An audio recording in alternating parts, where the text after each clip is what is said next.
جس طرح بارش جس علاقے کے اندر آتی ہے اس بارش کا اثر، بارش کا فائدہ اور بارش کا جو ثمر ہے وہ ہر چیز کا ایک جیسا نہیں ہوتا۔ آپ دیکھتے ہیں کہ کسی جگہ پر بارش کے برسنے سے پھول اور کلیاں وہ نکلتی ہیں، اور کہیں پہ بارش ہونے سے خار اور کانٹے نکلتے ہیں۔ بارش اس جگہ پہ بھی ہوئی ہے، بارش اس جگہ پہ بھی ہوئی ہے،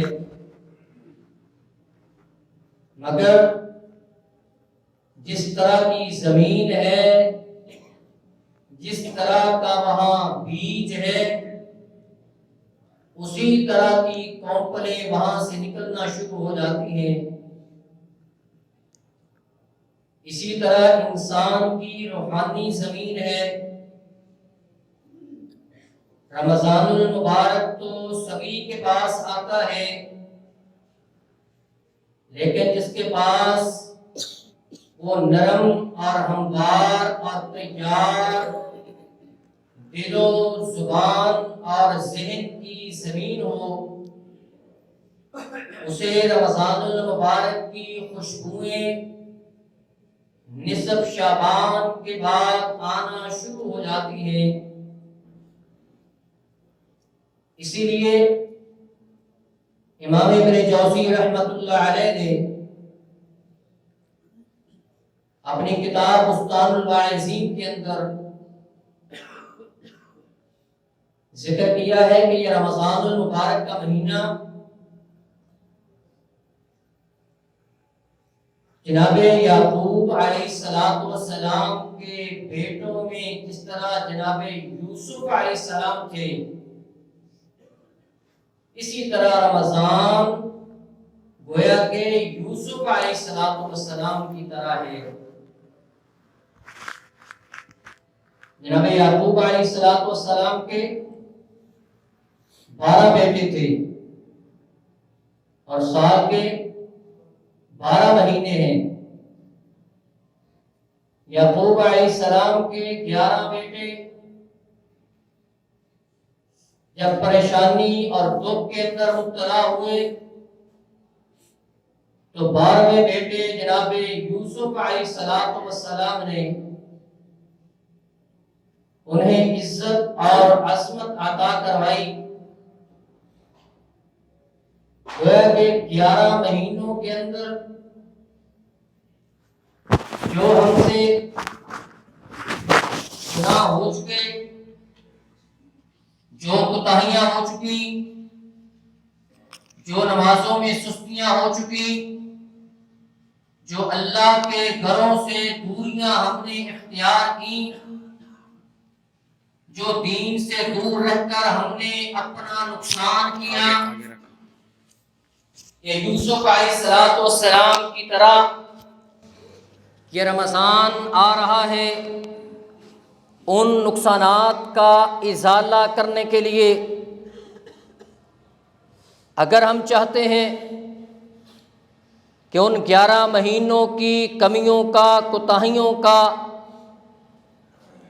ازالہ کیا جا سکے تو یہ رمضان المبارک کا بابرکت مہینہ سایہ افغن ہونے والا ہے۔ جناب یعقوب علیہ السلام نے اس وقت فرمایا تھا کہ وَلَمَّا فَصَلَتِ الْعِيرُ قَالَ أَبُوهُمْ إِنِّي لَأَجِدُ رِيحَ يُوسُفَ لَوْلَا أَن تُفَنِّدُونَ، کہ جب بیٹا یہ یوسف علیہ السلام مصر کے تخت پر بیٹھا ہوا سینکڑوں میل دور کنعان کا علاقہ جہاں پر جناب یعقوب علیہ السلام ہیں،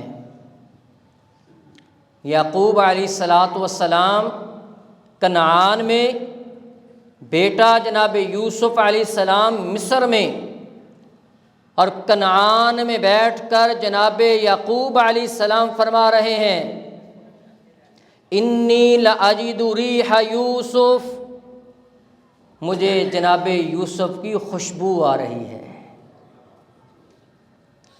سینکڑوں میل دور بیٹھا باپ سینکڑوں میل دور اپنے بیٹے کی خوشبو کو محسوس کر رہا ہے۔ جو خوشبو آ رہی تھی وہ محسوس صرف یعقوب علیہ السلام کر رہے تھے، وہ کوئی اور محسوس نہیں کر رہا تھا۔ رمضان کی خوشبو بھی ہر انسان محسوس نہیں کر سکتا، وہی محسوس کر سکتا ہے جس کا تعلق اسی طرح کا ہو جس طرح باپ ہونے کے اعتبار سے جناب یعقوب کا اپنے بیٹے کے ساتھ تعلق تھا، جس طرح یعقوب علیہ السلام کا یوسف علیہ السلام سے گہرا تعلق دل کے اندر وابستگی تھی، جس کی رمضان سے اتنی زیادہ وابستگی لگاؤ ہو، وہی رمضان المبارک کی خوشبو کو محسوس کر سکتا ہے، ورنہ باقی انسان، باقی مسلمان وہ اس رمضان المبارک کی خوشبو کو محسوس نہیں کر سکتے۔ اور پھر یہ رمضان المبارک کی خوشبو یہ اسی طرح ہے جس طرح ہم عام عطر لگاتے ہیں، پرفیوم لگاتے ہیں، کوئی خوشبو لگاتے ہیں۔ اگر ایک آدمی اس نے کتنے دنوں سے اپنے کپڑے ہی نہیں بدلے، کتنے دنوں سے اس نے نہایا بھی نہیں، اس کے بدن سے، اس کے کپڑوں سے بدبو آ رہی ہو، اور وہ تھوڑا سا عطر لگا لے اور سمجھے میرے جسم سے خوشبو آنا شروع ہو جائے، جسم سے بدبو آ رہی ہے، کپڑوں سے بدبو آ رہی ہے، جرابوں سے بدبو آ رہی ہے، اور تھوڑا سا عطر لگا کر اگر وہ سمجھنا شروع کر دے کہ میرے سے خوشبو آنا شروع ہو جائے گی، یہ اس کی بھول ہے، یہ اس کی غلطی ہے، اسے کبھی خوشبو نہیں آ سکتی۔ پہلے اسے اپنی جسمانی گندگی اور غلاظت کو، اس میل کو، اس بدبو کو ختم کرنا ہوگا، پھر وہ خوشبو تھوڑی سی بھی لگائے گا تو اس کی مہک زیادہ اسے محسوس ہوگی۔ اسی طرح انسان اپنی زندگی کو دیکھے کہ میری زندگی کے اندر میں کس قدر برائیوں کی غلاظت اور گندگی کے اندر مبتلا ہو چکا ہوں۔ اگر اسی برائیوں کی غلاظت و گندگی کے اندر ہی رمضان المبارک کا مہینہ شروع ہو جائے تو پھر یاد رکھیے اس رمضان المبارک کی خوشبو ہمیں محسوس نہیں ہوگی۔ رمضان تو آئے گا، خوشبو بھی آئے گی، لیکن ہمیں محسوس نہیں ہوگی۔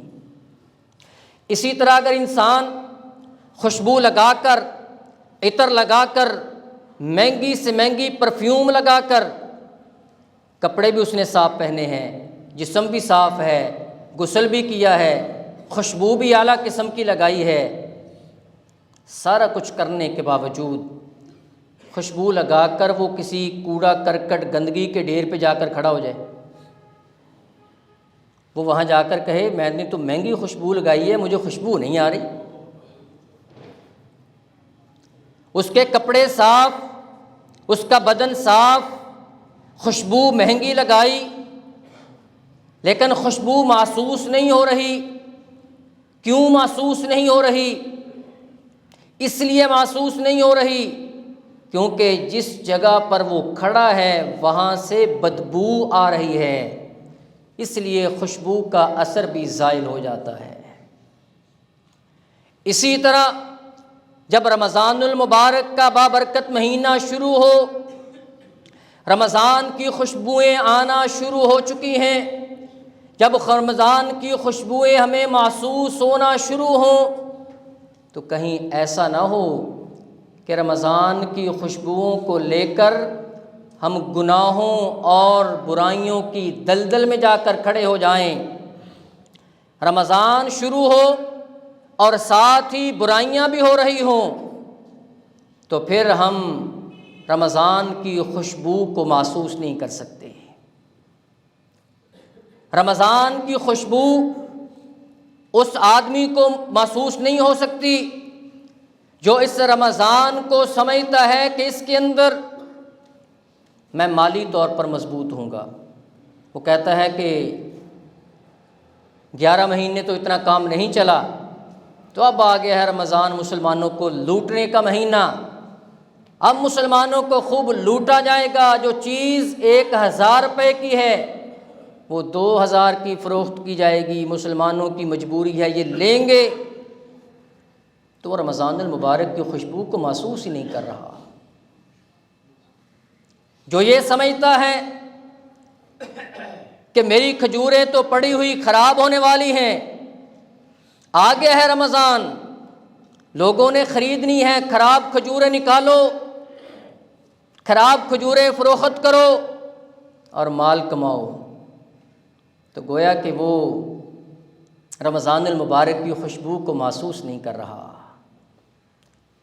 اگر رمضان المبارک کی خوشبو جس کو محسوس ہوتی ہے، آپ معاشرے کے اندر نظر دوڑا کر دیکھیے، جسے رمضان کی خوشبو کی لپٹیں آنا شروع ہو چکی ہیں، کوئی وہ سحری کا انتظام کر رہا ہے، کوئی افطاری کا انتظام کر رہا ہے، سحری میں ہم نے کیا کھانا ہے، افطاری میں کیا کھانا ہے، سحری میں اٹھنا کب ہے، افطاری میں کیسے اکٹھے بیٹھ کر کھانا ہے، کس کو سحری کروانی ہے، کس کو افطاری کروانی ہے، وہ اس ذہن کے ساتھ رمضان سے مستفید ہونے کے لیے اپنا ایک نظام ترتیب دے رہا ہے، ایک جدول بنا رہا ہے، کیونکہ اسے رمضان المبارک کی خوشبوئیں آنا شروع ہو چکی ہیں۔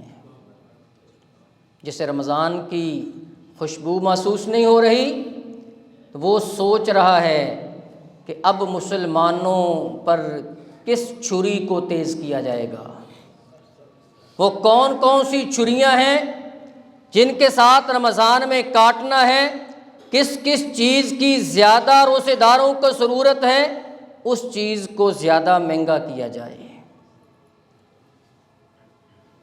رمضان المبارک کی خوشبو سبھی پہ آتی ہے، محسوس سبھی نہیں کرتے۔ محسوس کون کرتا ہے؟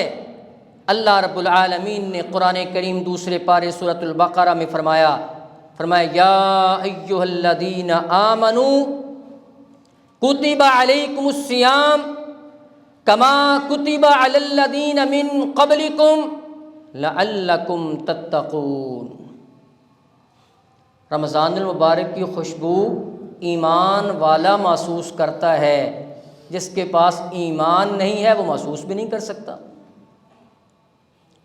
جس کا اللہ پر ایمان نہیں، اللہ کے نبی پر ایمان نہیں، جس کا اپنی موت پر ہی یقین نہیں ہے، جسے قبر کے معاملات پر ہی یقین نہیں ہے، جس کا آخرت کے دن پر ہی یقین نہیں ہے، وہ رمضان المبارک کی خوشبو کو محسوس نہیں کر سکتا۔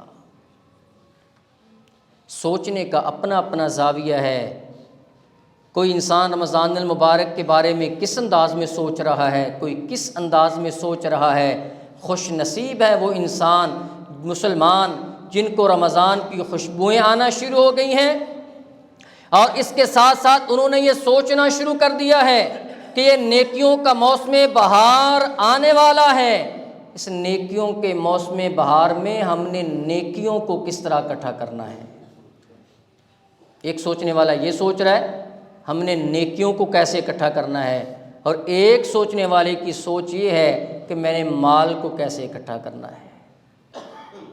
تو صاحب ایمان وہ اس رمضان المبارک کی خوشبو کو محسوس کرتا ہے، اور دوسرا وہ انسان جو انسان محتسب ہوتا ہے، محتسب انسان وہ رمضان المبارک کی خوشبو کو محسوس کرتا ہے۔ محتسب کون ہوتا ہے؟ محتسب کے دو معنی ہیں۔ ایک محتسب جو اپنا محاسبہ کرنے والا، سیلف اکاؤنٹیبلٹی، خود احتسابی، اپنا جائزہ لینے والا، سادہ الفاظ میں جو ایک لفظ مشہور ہے ہمارے معاشرے میں، نیب کا ادارہ، وہ نیب کا ادارہ احتساب کرتا ہے لوگوں کا، کیا دیکھتا ہے وہ؟ کس آدمی کے، کس پاکستانی شہری کے آمدن کتنی ہے اور اس کے اثاثے کتنے ہیں، اس کی آمدن کتنی ہے، انکم کتنی ہے، اور اس کے پاس اثاثے کتنے ہیں، اس حساب سے پھر سارا وہ اپنا جو اس کا انداز ہے، طریقہ ہے، اس کے مطابق وہ چلتا ہے۔ تو خود احتسابی بھی یہ ہے کہ انسان دیکھے میرے پہ رب کی رحمتیں کتنی ہیں اور میرے عمل اور میرے جسم پر، میرے گھر پر کتنی نعمتیں میں رب کی استعمال دن رات کر رہا ہوں، اور ان نعمتوں کے مقابلے میں میرے پاس عمل کا اثاثہ کتنا ہے۔ ہونا تو یہ چاہیے، جس طرح دنیا میں ہماری آمدن بعض لوگوں کی کم ہوتی ہے، اثاثے زیادہ ہو جاتے ہیں، ہونا تو یہ چاہیے کہ ہمارے اعمال زیادہ ہوں ان نعمتوں کے مقابلے میں۔ وہ تو ہو نہیں سکتے، کیونکہ ایک ایک نعمت کا بدل ہماری پوری زندگی کا عمل بھی نہیں ہو سکتا، لیکن زیادہ سے زیادہ اعمال کا اثاثہ تو ہمارے پاس ہونا چاہیے۔ اور دوسرا محتسب کا معنی کہ رمضان المبارک میں جو کام کرنا ہے وہ نیکی کی نیت سے کرنا ہے، ریاکاری کا شبہ نہ ہو، دکھلاوا نہ ہو۔ ریاکاری اور دکھلاوے سے پاک کر کے جو بھی عمل کیا جائے گا اسے کہا جاتا ہے احتساب۔ اور نبوت کی زبان نے اسے اس طرح ارشاد فرمایا ہے، فرمایا من صام رمضان ایمانا و احتسابا غفر له ما تقدم من ذنبہ۔ جو انسان ایمان کی دولت کے ساتھ، احتساب کی دولت، خالص نیت کی دولت رکھ کر جو انسان روزہ رکھے گا، اللہ تعالیٰ اس آدمی کے ماضی کے سارے گناہوں کو معاف کر دیں گے۔ ہم کیا کرتے ہیں؟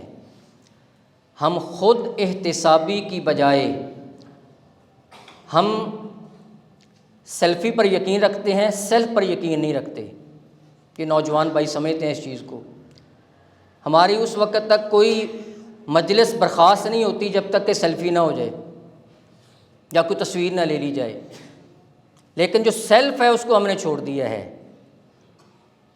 اپنی ذات کا محاسبہ ہم نے چھوڑ دیا ہے، اور ہم دوسروں کا محاسبہ بڑے اچھے انداز میں کرتے ہیں۔ فلاں آدمی ایسا ہے، فلاں آدمی ایسا ہے۔ اب رمضان شروع ہوگا نا، کچھ لوگ ہوں گے ہمارے مسلمان بھائی، ہو سکتا ہے کہ وہ پورے 11 مہینے مسجد میں نہ آئے ہوں، اب وہ مسجد میں آئیں گے۔ ہمارا رویہ کیا ہوگا؟ ہم کہیں گے آ گیا تو ہونا، پہلے تو بڑھیا نہیں، تو کون ہوتا اسے پوچھنے والا؟ اس کے بارے میں اس طرح کے منفی الفاظ استعمال کرنے والا تجھے کس نے یہ اجازت دی ہے؟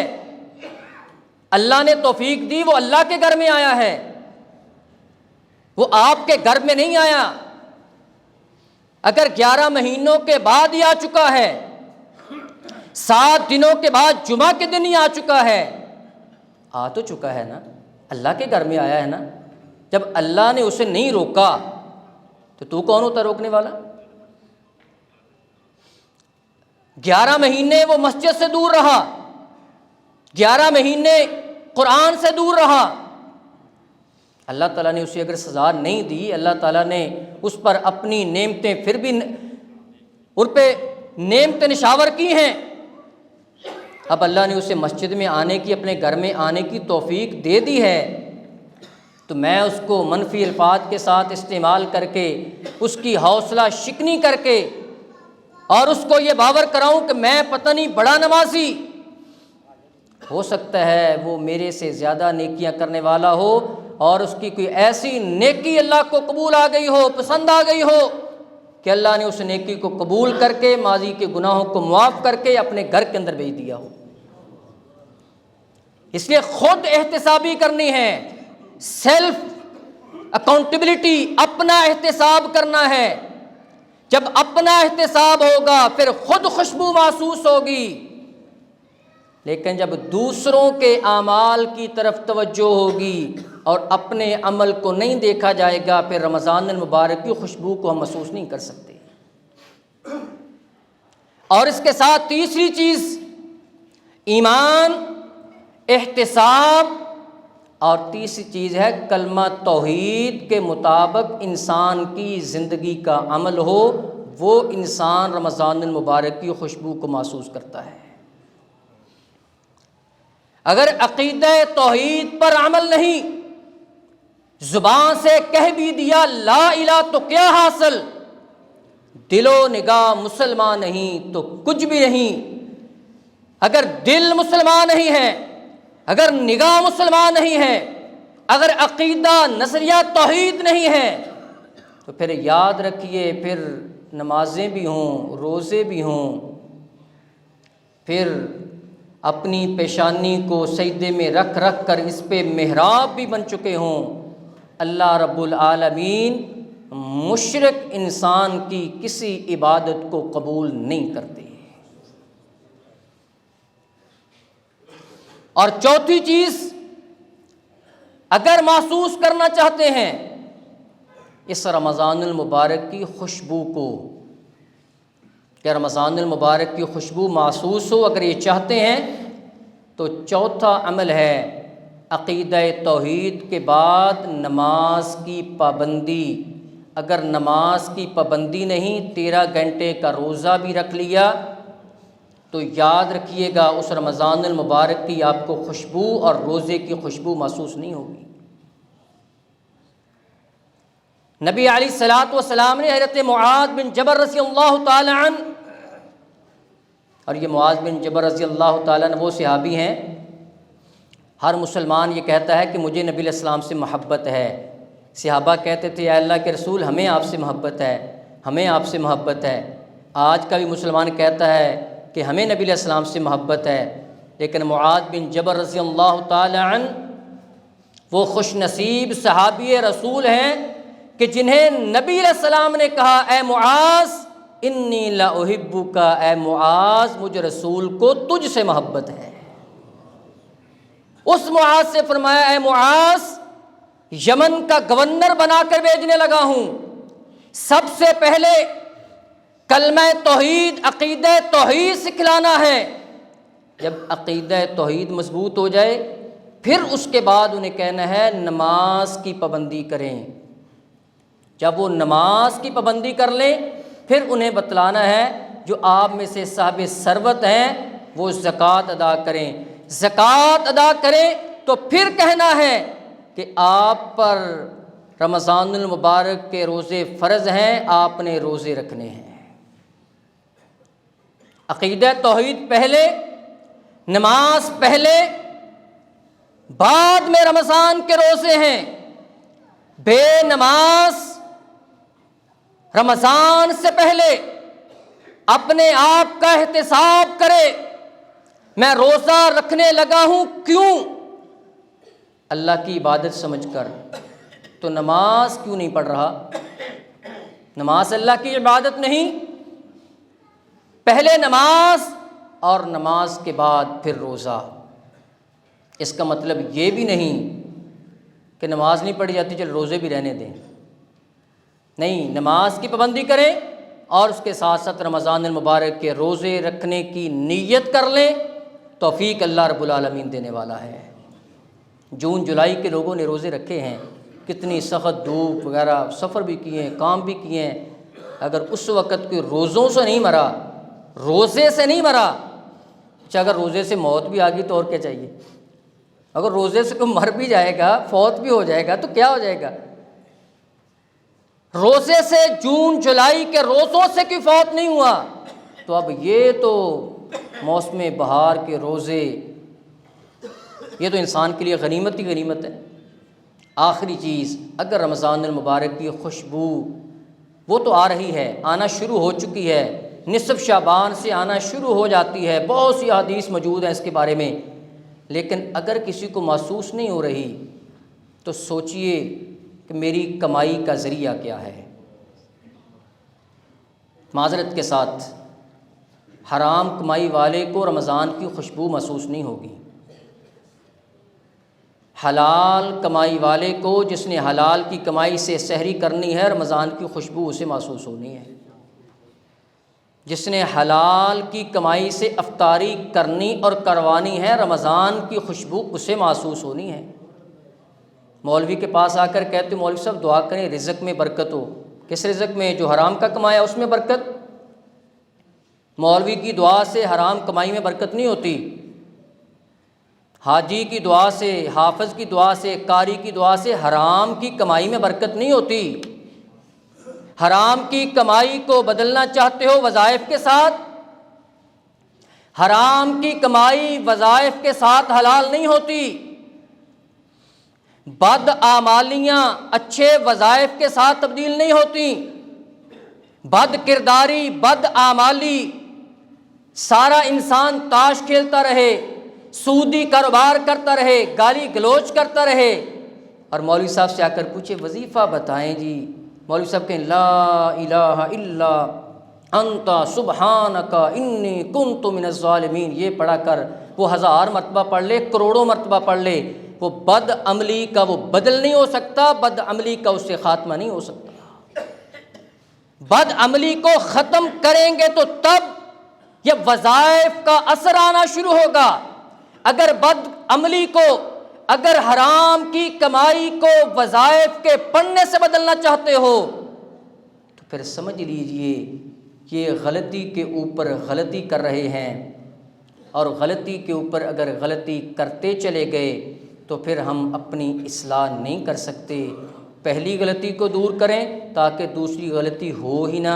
اللہ رب العالمین ہمیں عمل کرنے کی توفیق نصیب فرمائے۔ وما علیہ الا البلاغ۔